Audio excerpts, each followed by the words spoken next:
Mobile Geek's coverage of MWC 2015 is powered by ASUS. Hey, I'm Roland with Mobile Geeks right here at MWC 2015, and this is the LG Magna in the LTE version, so there's probably also going to be a model without LTE. This one has the Qualcomm Snapdragon 410 in there, which is the new 64-bit capable LTE included version of the Snapdragon 400 family, running at 1.2 gigahertz on all of its 4 cores maximum. The device itself has a 5-inch 720p screen, which has, again, as we're always used to from LG, a very decent IPS panel on here. There's also dual SIM functionality, as you can see right here.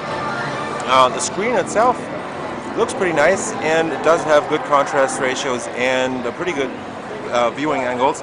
What's interesting about these new LG phones for the mid-range is actually that they're bringing down the curved design that you know from the LG G Flex flagship to the mid-range actually. So if you look at this device from the side really closely, you won't see it on the camera pretty much.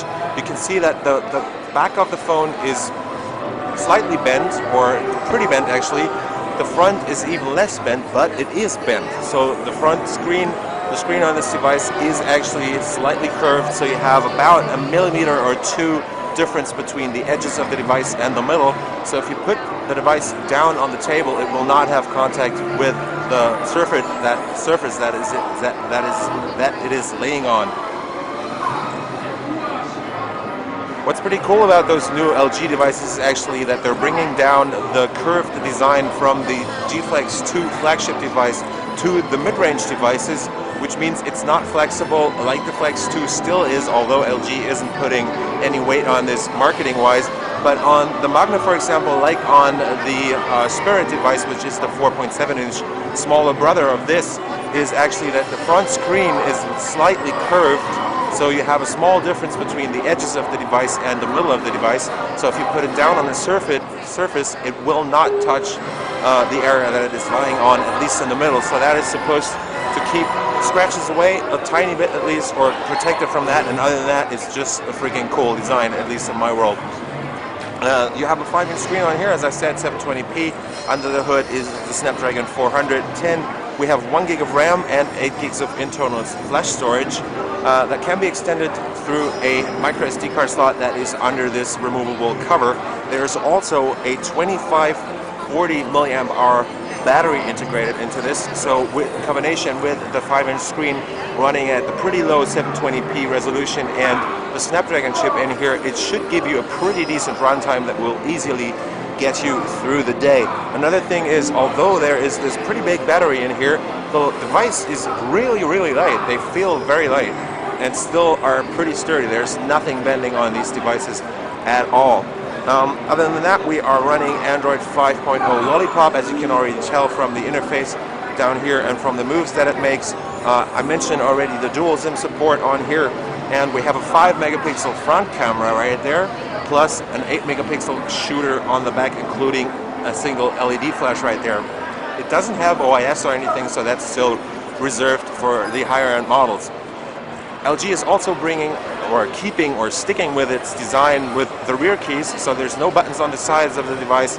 They're both on the back, so you have the volume rocker up here and this kind of circular or squared button for the power and the standby, but it still has this curved or round structure to it, so if you touch them with your finger and you don't see the device, you can easily tell the volume rocker and the home button or the power button apart from the other buttons. Other than that, we have a single stereo speaker down here, and if you look at this cover on here, there's this slight structure to it that should keep fingerprints away, and these devices have really been out here for a week now, and this one still looks pretty sleek. I guess they're cleaning them every day, but Alice, it's 7 p.m. right now, so the show is going to be over in a second, and still this one looks pretty much pristine. Let's take a close look just a second at the other sides of the device. So you have the volume rocker on top left here, plus the noise cancelling mic, and at the bottom you get your speech mic plus the micro USB port just for charging and connecting the device to your PC. There are a bunch of themes integrated into this device, as you just saw, so you can switch around a bit with them. And yeah, that's pretty much it. This will be out in Europe pretty soon, and it should retail for just around 200 euros. and it probably will also launch in the US, though probably not as a dual SIM version, since the US carriers certainly don't sell dual SIM models, and the US market is still sticking to that carrier bought or carrier sold phone thing. So this has just been a quick look at the LG Magna LTE here at MWC 2015, and I was rolling with Mobile Geeks. If you like what we do on our channel, give us a thumbs up, follow us on Twitter, Facebook, and Google+, and we will see you later. Mobile Geeks coverage of MWC 2015 is powered by ASUS.